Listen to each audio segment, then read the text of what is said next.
Hello friends, it's Shay and welcome back to Shay's Kitchen. Today I'm showing you how to prepare my version of Casablanca chicken. Now this recipe is inspired by Charlotte over at Confessions of a Clean Foodie.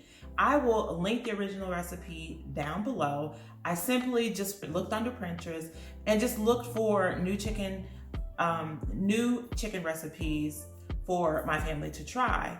And I came across this one and thought it was very, very interesting, and I figured my family would like it. So I just changed a few things to my liking, and this is how we got this recipe, and it was a major hit in the household. I definitely would encourage you guys to give this one a try and let me know how it turns out. But first, before we jump into cooking, if you are new to my channel, my name is Shay, and I share quick and easy recipes for working women like myself.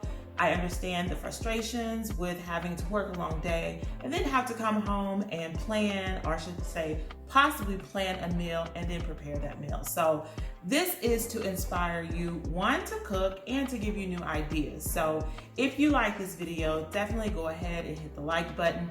Also, subscribe to the channel and hit the notification bell so you will be notified each and every time I upload a video. And for those that tune in on a regular, thank you and welcome back. So let's get into this Casablanca chicken. It is very simple and it is very versatile, so don't be afraid to switch things up.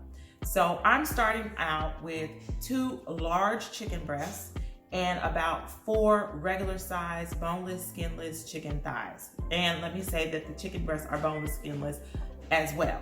So I start off, I trim any excess fat from the chicken thighs as well as the chicken breasts. And then I cut all the chicken up into bite-sized pieces. Season your chicken separately with the salt.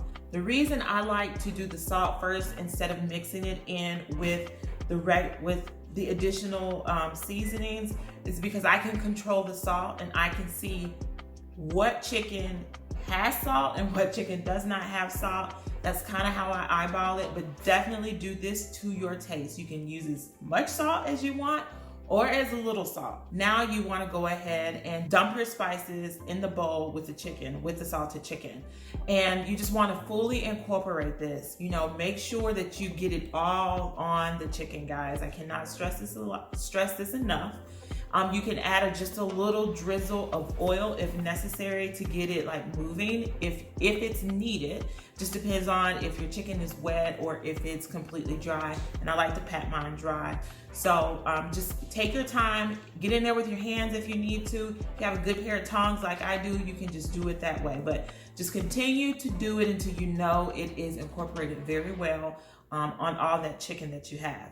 Now we're going to move on over to the skillet. On medium-high heat, I have my cast iron heating, and I've drizzled maybe about 3 tablespoons of olive oil in the pan. Now, once it is hot, you want to go ahead and start putting the chicken into the skillet.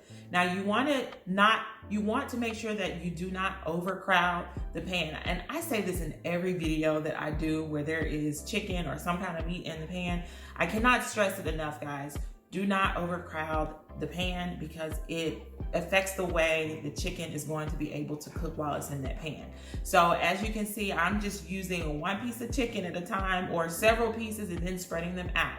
So I'm gonna cook this in batches, and basically I'm just cooking it until it's golden on one side, and then I'm flipping it on the other and then allowing it to, basically cook on the other side until it's golden as well. It will take maybe like 2 minutes or so, just depending on how hot the skillet was when you put the chicken in. And then you just want to continue to do this in batches until all the chicken is done. Now, once the chicken is done, you just set that to the side, put it all on a plate and set it to the side. Now you want to go ahead and cook your veggies. So the veggies that I'm using is going to be a white onion, red bell pepper. I'm using some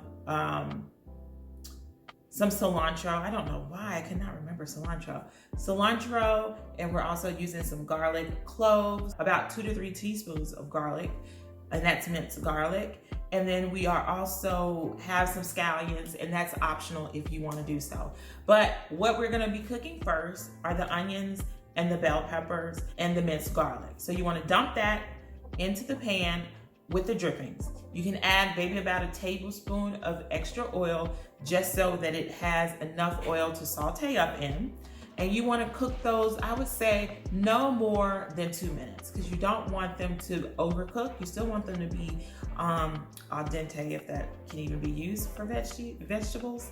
But cook those.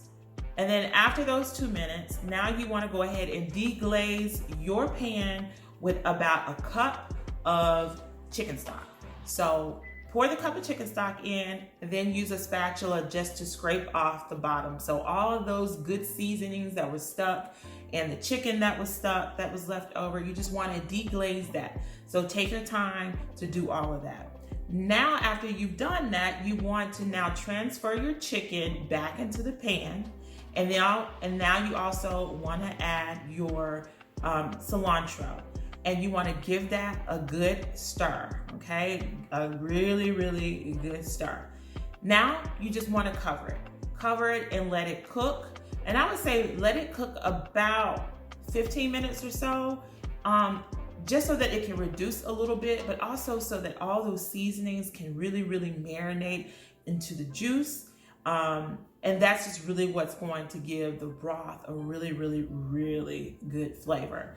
So just like that, it's done. Literally, it was really, really quick to do, really, really simple as well. And you can serve this with a side of rice. I chose to serve mine with a side of quinoa. That wasn't a hit. The quinoa was not a hit because I've got a lot of people in the household to please, and sometimes I just can't do it, and that's fine. If I were to make this again, I would probably use my yellow rice or just regular white rice. It's easily paired with any kind of grain or vegetable, depending on what kind of diet that you guys are accustomed to in your home. I hope you guys enjoyed the process. I hope you make this at home, and I really hope your family enjoys it. Go ahead and leave any comments down below. And if you do make it and you have trouble, go ahead and shoot me a question. I'll try my best to get back with you as soon as I possibly can. If you haven't done so already, subscribe to the channel. If you like this, like the button down below, and also share it. Share with someone that you feel may need this, and I hope to inspire you all. And one last thing, follow me over on my Instagram. You can find me there at Shay's Country Kitchen. Until the next time, I will see you guys soon. Bye-bye.